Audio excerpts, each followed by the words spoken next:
Hey, how's it going? Oh, hold on a second.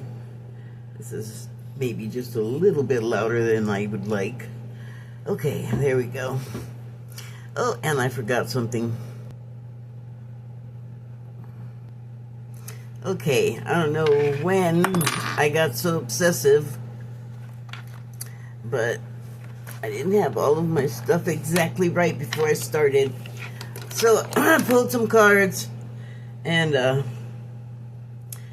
on. Get on there, please. For some reason my fluorite popped out, which is interesting. I'm just gonna leave it. Look, here it is. Little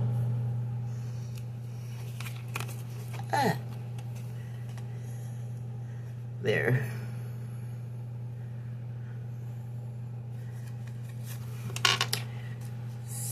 So I have one card from my what the heck is it called? The Body Oracle here, this one.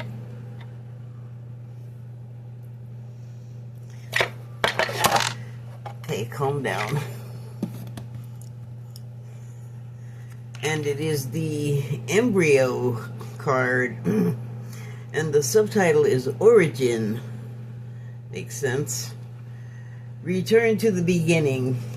So, the question I had asked before I pulled this card, I shuffled, because it's a small deck. It has...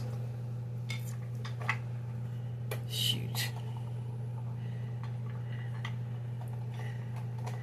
I want to tell you how many cards are in the deck. And where's the little booklet?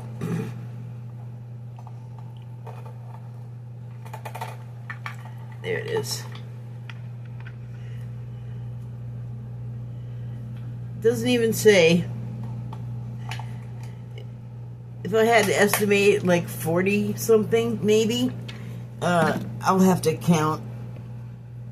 Maybe I'll remember to link that. But so the question I had asked was, what am I feeling in my gut that is so, like, I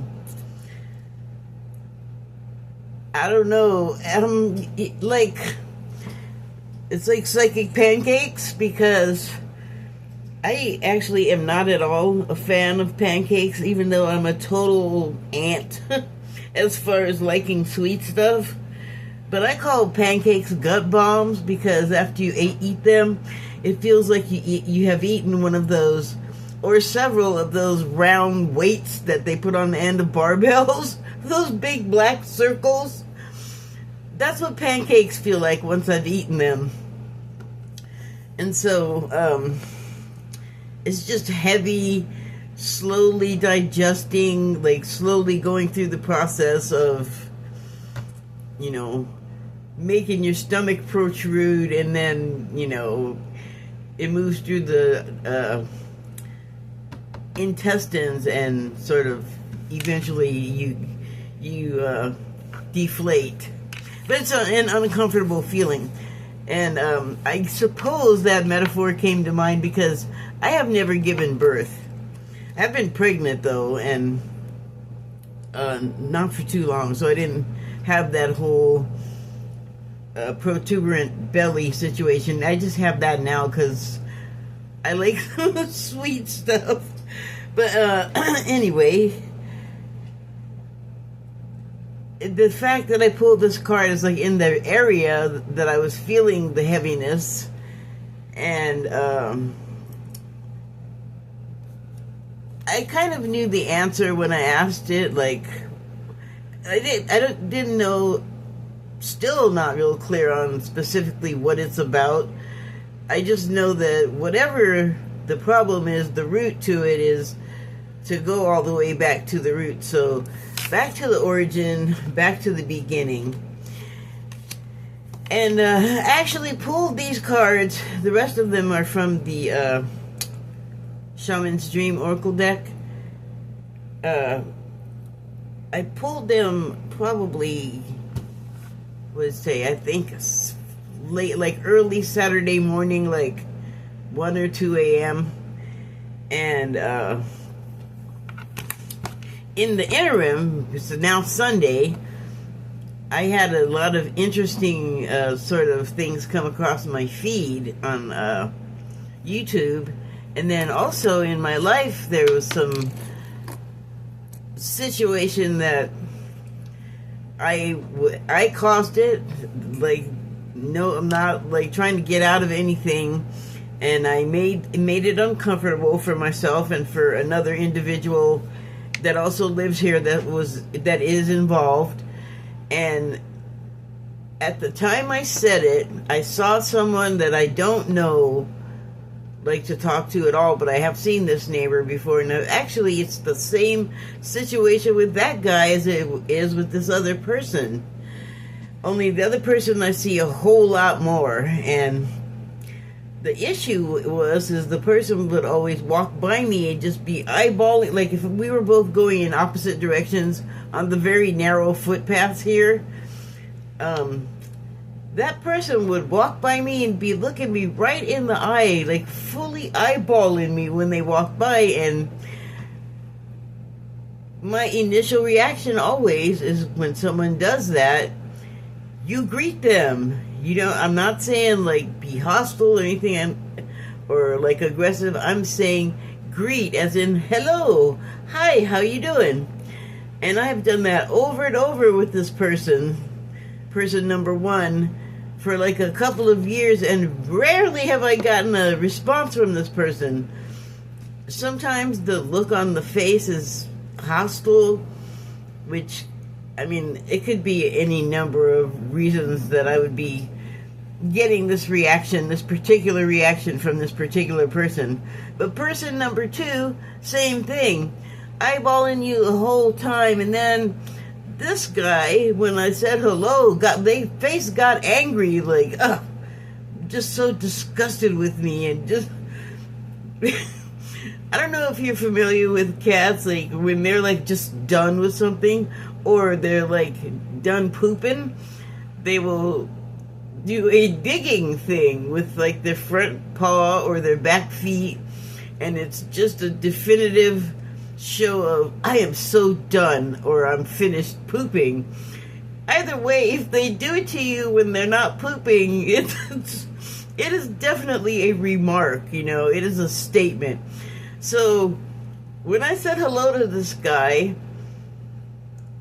and his face got mad, that's what it made me think of. He just like was like burying my hello like it was a turd.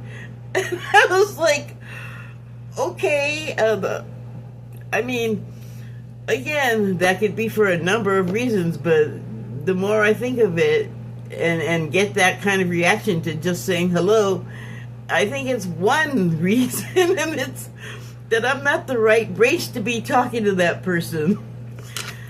So that's really too bad they feel that way, because as it stands now, I can talk to anybody I want. Especially if they're just looking at you and making eye contact. It's like, I mean, you have a number of options in that situation. You can take it a few different ways. I live here. I don't want trouble with people. I try to keep it light, you know. But anyway, person one in the situation, it's a communication issue, and also I think they're a relative of someone I actually am like pretty, for here, good friends with. And something happened and the situation kind of escalated, and it is completely my doing. And like I said, I knew that I was overheard, and then I knew it would get back to person number one, which is fine, because trying to just straight up in person, in the moment, like, talk to the person didn't work. And I was disgusted with that, because I don't know if you know what it feels like to have that happen to you, where a person just, like, daily for a couple of years walking by you, eyeballing you, and not answering when you greet them, and you know they hear you. It's like, I don't know, I was frustrated, so I said a thing. And then that, in turn, upset their significant other. And so they began a campaign that was... I can't believe how ridiculous it was. Like, rather than, like, just saying something to me, they're, like, doing a thing that... it, like, literally impedes my mobility. And, I'm just mad because they're, like, using the property against me, and they're just another tenant. You know, they can just put their car in my way, like, literally in my way. So, I was like, you know, I had several reactions.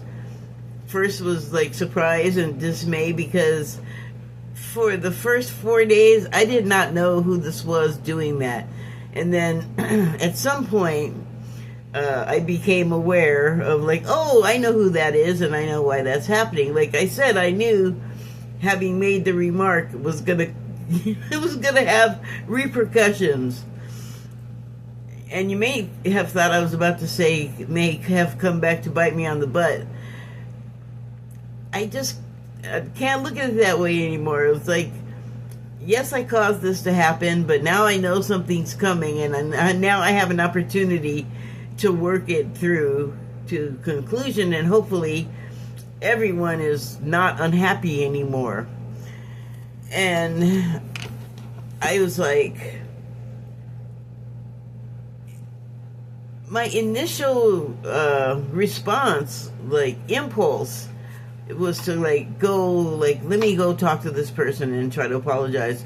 But then I was like, wait, what do I have to apologize for? All I did was say, I'm talking about person number one. All I did was say hello to this person. And so I thought, you know, I actually was, I guess, agonizing over it, because I didn't like the feeling that was sitting in my gut, dang it. And so I just, like, took the advice of several things that came into my feed that just appeared, I don't think randomly. Like, I know there's an algorithm involved, but I don't think that, like, spirit or some entity, agent of spirit, can't have a hand in, like, tweaking the algorithm and to feed me information that I needed to know. So a channel that I have been subscribed to for a long time that just kind of disappeared.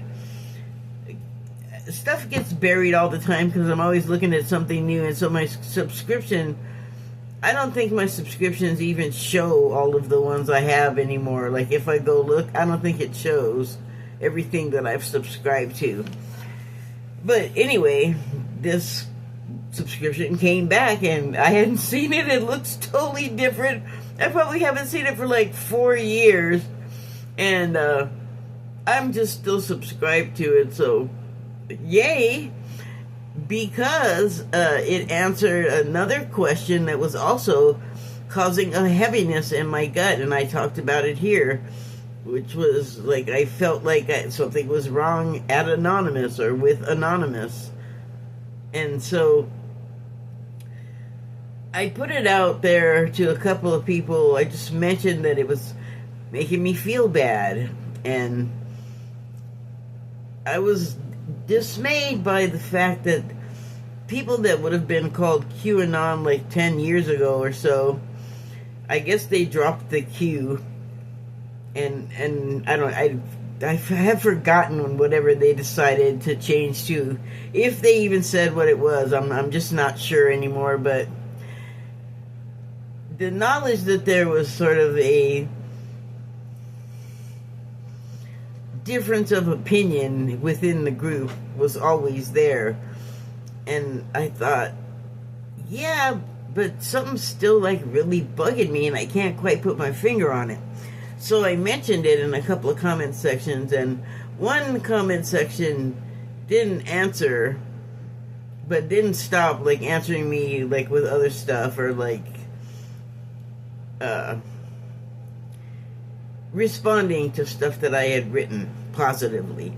And then this other place that I wrote it was just all like, it feels like, because they didn't say anything, they just stopped responding the way they had been. And it was kind of abrupt, but I know when it happened, because it was because of what I said, which is something that happens all the time. Like, I say something, and then a sequence of events happens, and then I gotta, like, navigate my way through it, and, you know, that also involves, like, offending or not people because of what was said by me. But anyway,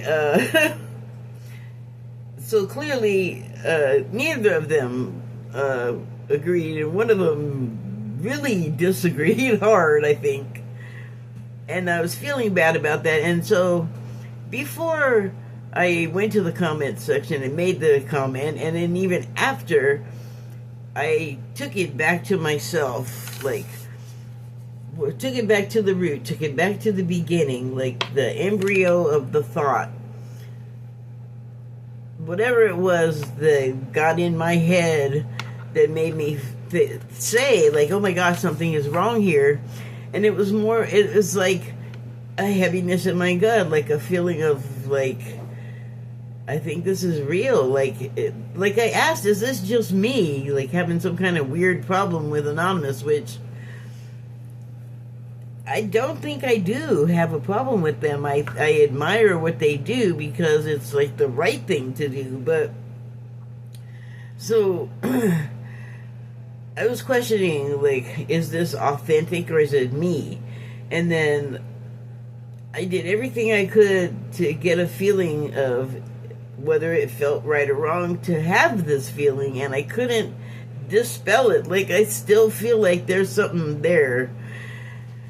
And when this channel reappeared, it was talking about how to divine whether something you're feeling is real or not. So it gave me another set of ways I could test what I was feeling, and dang it, yes, I still, like, kind of like a feeling in my gut, but not as much now, because I feel like I got two forms of confirmation saying it's not just in your head. And then this morning I even saw one that was all, it didn't say it's all in your head. I mean, it said that, but it said other stuff that sort of defied the fact that, like, it's just in your head, or it's all in your head. So I know that's just kind of babble, but and then another piece of information came up, and it sort of helped me refine my understanding of, like, who I am, like, who I really am, as they say in these spiritual, metaphysical videos. It just, like, to help me redefine and understand that what I felt was, you know, not just all in my head, like, it was real. So I just thought that was so interesting, and it definitely came at a time when I needed to hear those things. I needed to have them sort of laid out and confirmed, and give me further ways to, you know, tell if I'm full of it or not. I'm happy to say that I turned out to not be full of it on both of these issues. There's more to be done with person number one, though, because, like I said, it's a relation, I think, to someone that I actually am, like, on pretty good terms with here, which is unusual. Either I don't have terms at all, or I don't have terms, and for some reason people are giving me sour looks that I don't interact with. So, minefield. Anyway, first card I pulled from the Shaman's Dream Oracle was Mindful. And this has total 7 of Cups energy. Like, all of these different things, like, time is on your mind, beauty is on your mind. I think there's a key. Is that the key? I think there's a key on there.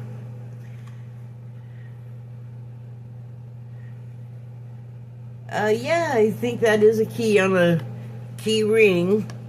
and there's like a place, a keyhole, and there's a pyramid, and you can assign all kinds of things to that.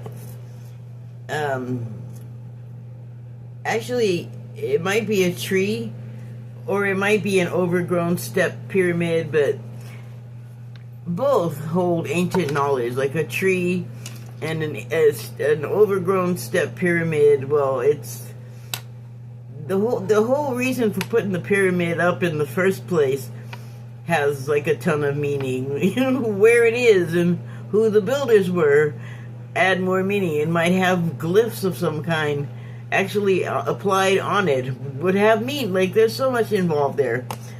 And then there's a flower, and I really don't know what's happening there. There's like a sort of White House looking building with a ghost flying out of it. So here's the flower, here's the White House looking building, and then, like I said, a ghost flying out of it, but it also looks like it's like on fire, you know, like about to explode in a golden fireball, like that pre-explosion period, that ember, which, okay, so here's another thing. The channel that reappeared is actually, well, now it's called GFL, so Galactic Federation of Light is what it is. And they had a channel on there. It was one of the officers from the starship, and they were giving you exercises, and they'll tell you like stories that have information embedded in them and codes and things. So they told it like a bedtime story, good night story, bedtime story. And in the story, there was a cradle, which would signify a beginning, and that was part of the story. There was a lot of symbolism. And in the cradle was a golden orb that they were calling an ember. Like, so, ember of the fire, embryonic to the conflagration. These are the connections I'm making. I don't know if that's making any sense, but like I said, it looks like there's somebody flying out of there like, ooh, it's getting too hot, gotta run, gotta fly. I mean, there's so many interpretations you could make of that particular bit if you're a person in the United States, citizen or not, as by the metric of the United States. If you're here and you're living, you're currently a citizen. You're walled in with the rest of us.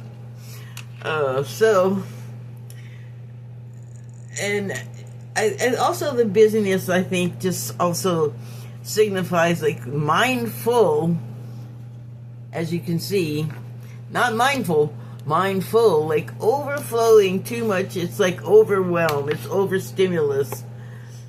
And groupthink,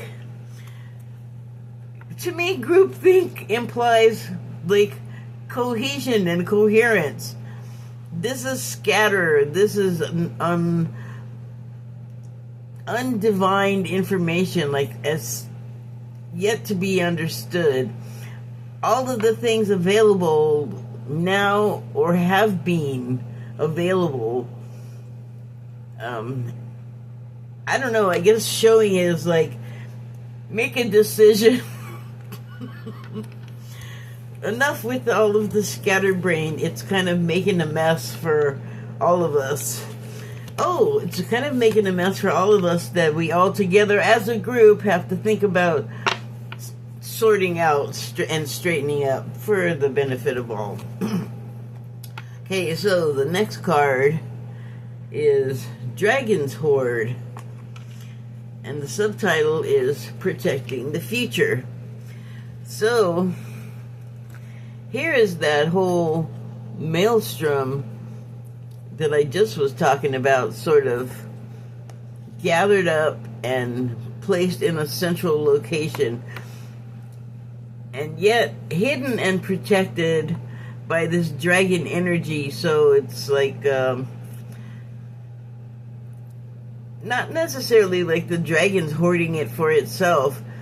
It's holding space until we can sort out this sort of mess we've made for ourselves, that on some level we're aware that we have made it this chaotic thing that's sort of like the co-creation of all of us. And there's something of like every faction, like in the United States and of the world, like just converging on this moment in time. And yes, in the United States, but there are other places that are also going through similar sort of turmoil, with like the public fed up with the leadership and elections fraud and manipulation. Like right before I started doing this, I guess it was like the title, the thumbnail of a video that I have yet to look at, but it was talking about Trump getting busted for interfering in foreign elections.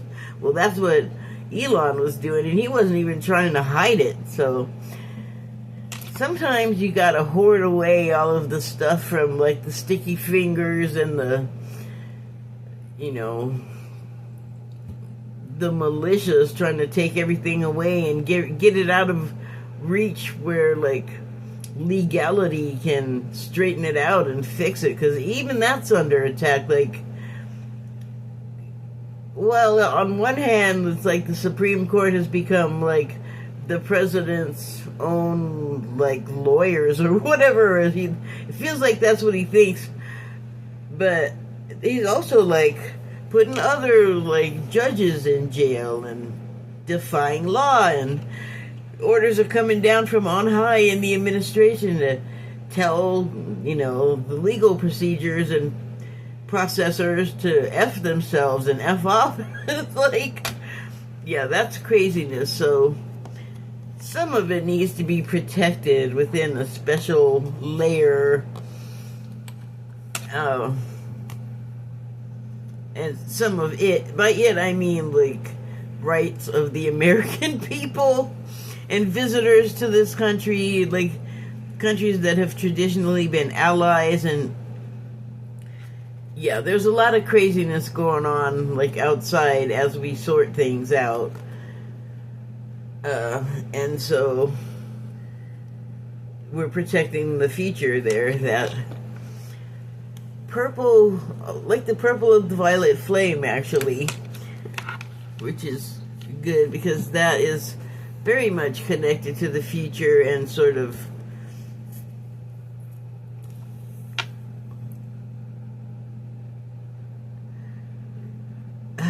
bringing in like the new age, like the Aquarian age, I guess, where the focus is going to go from me to we.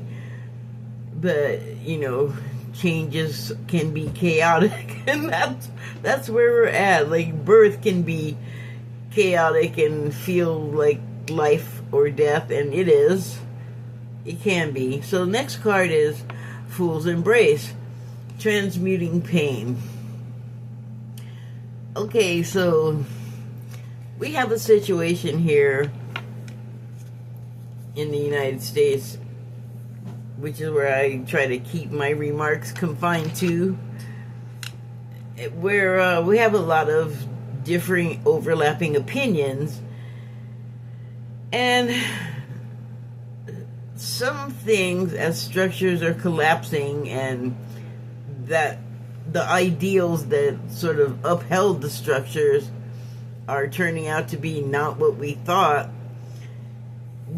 Some of us are feeling a little foolish about our choices. And so, to me, the fool's embrace would be to embrace the fool. And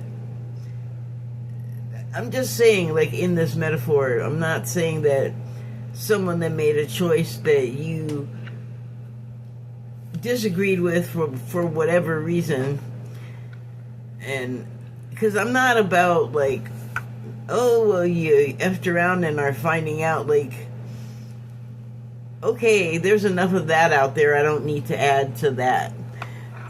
So what I'm saying is that by helping them transmute the pain that they might feel of embarrassment, maybe not rub it in, I guess is what I'm saying. Maybe not be a glotation device and make a person that's already volatile, because I'm talking MAGA here. They were already volatile. They're already of the mind of, like, there's got to be blood to feed the tree of revolution, but it's like, it doesn't have to be that. And usually when you're like all prickles and all like sharp edges pointing outward, that's like a protective mechanism. Like, who hurt you so bad that you have to turn into like Beetlejuice and sprout thorns if anybody gets too close? You know, there's always underlying things to our behaviors, and there's factors that we live through that shape us, and then they either do or don't make us sort of, oh, that was a nice whistle, make us sort of vulnerable to certain tones, frequencies, like whistles. We're drawn to certain things for whatever reason. And then, have you ever been in that situation when you just were so sure of something and it was like everybody disagreed with you or was against the thing that you were all like, yes, this is the thing, and you're all happy about it, and then you find out, like, not only is it not the thing, and the people that were saying it wasn't the thing and are right, and it turned out to be harmful and hurt people. I don't care about property, because property can, you know, whatever. Property doesn't bleed and live and breathe, so who cares if property gets knocked down? You build it again. It's called rebuilding. But what I'm talking about here is when you're in the position where you're like, oh, I screwed up, I was wrong, and it's a big deal, like I was so wrong. And you still maybe are that Beetlejuice with thorns person because, I don't know, you're embarrassed. Who likes to be wrong after you made such a big deal about it? But to embrace that person that has all of these feelings, that is maybe still just this abrasive person, metaphorically even, or physically, you would be helping this person a lot if you can embrace them despite your own biases against whatever they had going on. It's like it doesn't matter. You want to help the pain not be so painful. You want to help the truth for this person not be so hard to take. If it's an abrupt, like, you know, 180 from what the truth was until they found out otherwise. So yeah, I mean, a lot of people are getting schadenfreude about this, and I get it. You know, like, I certainly experience it. I just, you know, I don't want to fight with people about it. If they're in that space that I was talking about, that's a space of transition. So you want to make that change. It's a new beginning. So, I mean, if we're trying to start over, or we're trying to, like, remake our situation, we shouldn't, you know, return fire exactly the same way. We should change how we're, you know, corresponding with each other. Okay, so next card is, I keep wanting to say Crown Gate, even though that's not what it says on here, so I guess pin that. Crown Games, right use of power. Well, we have been seeing for almost uncountable measures of time wrong use of power, and it's been so uh, it's been so everything. It's been difficult. It's been joyful. It's been fearful. It's been triumphant. It's been, just underneath the ground depressing. We've been kind of whipped all over the place. And one of the things in one of the GFL videos that they were talking about is, well, if you're watching, then you probably are aware of that there are a lot of cycles at work at any given time, and you may have noticed them in your life, or like seasons. There's a cycle. Moon phases, there's a cycle. Weather seasons, you know what I'm saying? Like, there's cycles you would have noticed. And this was a great relief to me. The cycles that we've been going through forever and ever and ever, with like the monarchic rule and the authoritarian sort of lean, just mow you over, just crunch, Thank goodness that cycle is ending, and that what we're seeing now, the sort of bombastic thrashing and wriggling to escape change coming. It's like, you had your time. That's all over. Now's the time to remake and resettle and reorganize, recycle, reuse, repurpose, all of those good things. There are still pockets of discontent, but you'll notice that the bigger ones that have been like such a destructive influence, literally and figuratively, on like people in the United States and the world, their power is diminishing. Everyone, like, they're being seen for who and what they are. And what the cycle that we're finishing was, well, if you didn't experience it, do your own research and look it up. It is not hard. But now the cycle that we've entered into is the cycle of uncaring, unforgiving cruelty. And I guess that's a reflection of it's like the last poop stain of that previous cycle. The embodiment of, we don't want to give it up, we're gonna hurt you and say and do the worst possible things to try and scare you into not changing, but that's not gonna work, because now is the time for the Crown Games to begin. I guess the next round, the next cycle. So, right use of power. I often think, like, man, well, listen, I was saying for at least the past year or two that we in the United States and the world actually need to, not all of the world, like I would say we're one of the worst offenders of me over we.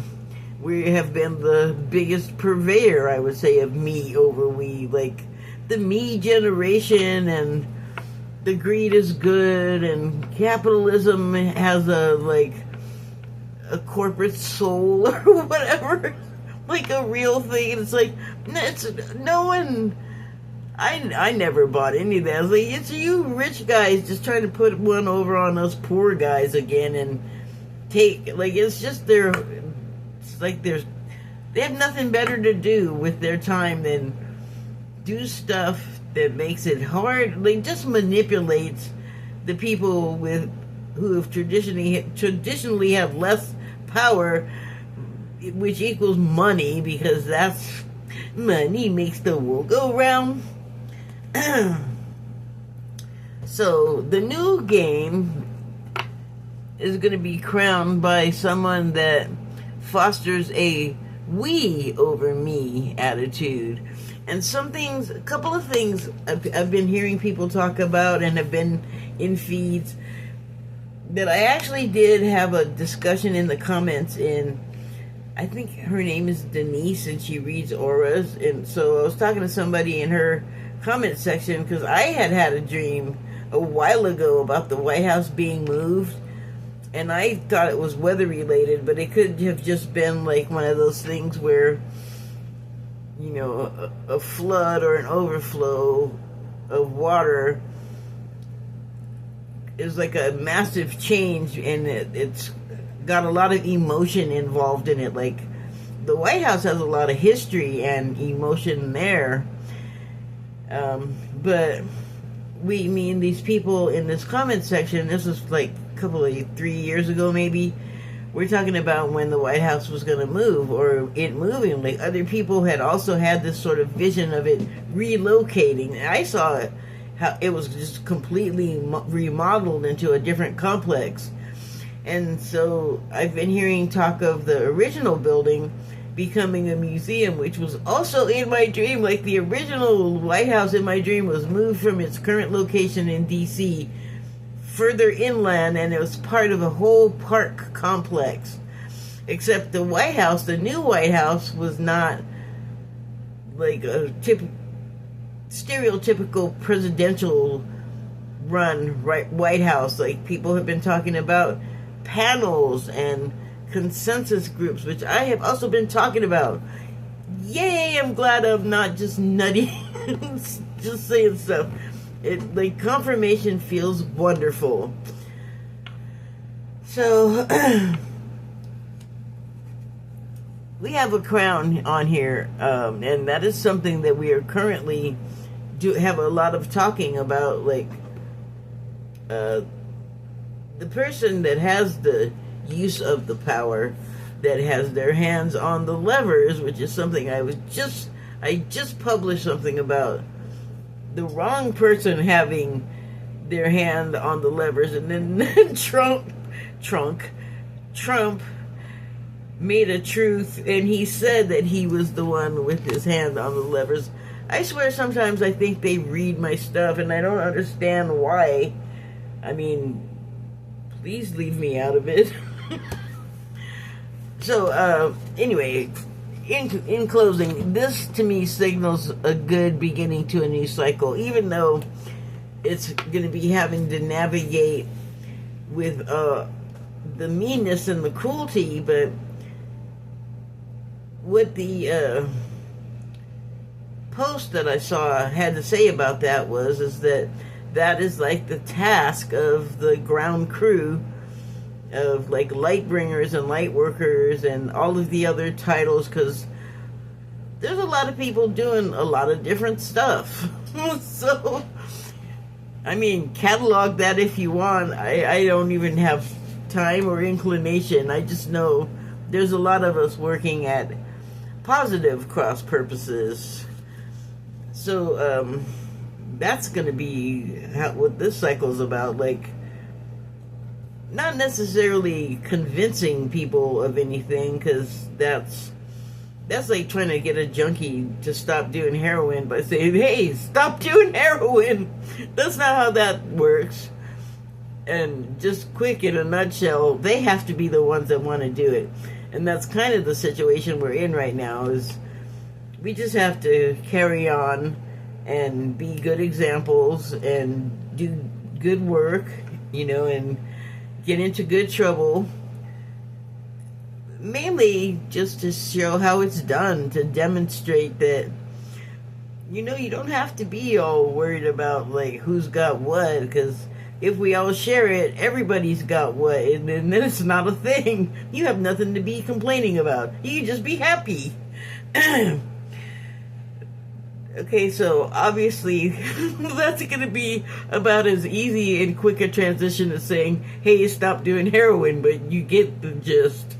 That is the new cycle. Get ready for that. Okay, so the last card I have is Cosmic Womb, the Divine Feminine. It is the time for that, because previously we know that we've had this male-dominated business, and so much about the feminine has been misconstrued, hidden, just straight up, redesigned, stories retold, edited, just, and the truth of femininity in women, well, obviously it's a complex issue, especially when you're talking about like ancient structures that so much of what they are is also involves women, but that has been sort of cleaned out of the narrative. Or to quote a post that I just sort of passed by in my feed, talking about Trump bleaching all traces of P. Diddy out of his computer, his online presence. Well, you can take it away, but you have not bleached my brain or the brains of many other people. And I don't know how they're going to bleach him out of the whole internet, so that's going to be interesting to see. I don't think effective either. But anyway, not only is there a new cycle being born, it's also, I think, a big factor of getting through it is the divine feminine and what she means on a deep, sort of ancestral, deep in your cell memory, in that way. It's so much more than feminists and women's lib. We're talking pre-biblical stuff, that incidentally is still in our literal genealogy, but exterior forces have, like I said, whitewashed it or washed away the reality of the presence of the women, some of whom have been excised from the narrative, and some are there, and what they say about them is not the truth of the narrative. And so it's going to take the divine feminine to midwife this new beginning into this new cycle. And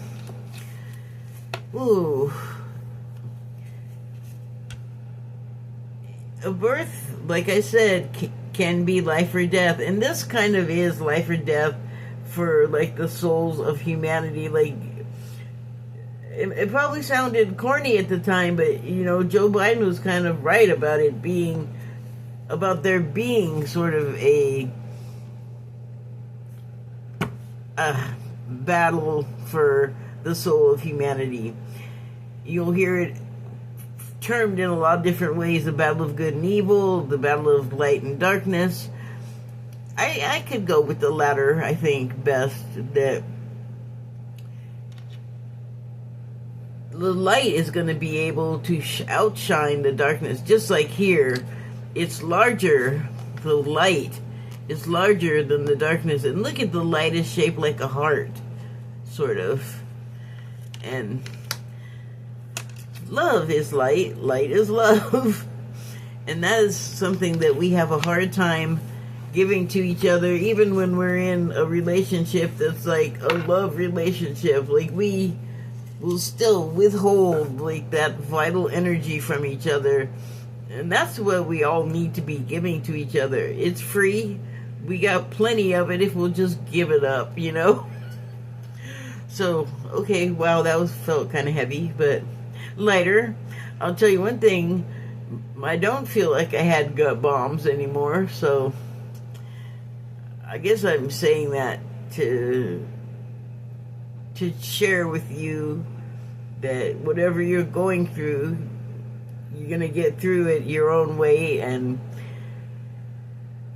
a last thing that they said that it kind of made me feel better too, is when it feels dark and you feel like you're reacting in a way where you're sort of going down out of your highest vibration, which, don't beat yourself up about it. It happens. We're not perfect at this. Many of us just started even, doing it, or thinking of it as a good idea to do. But they said think of it as weather. Like, just don't try.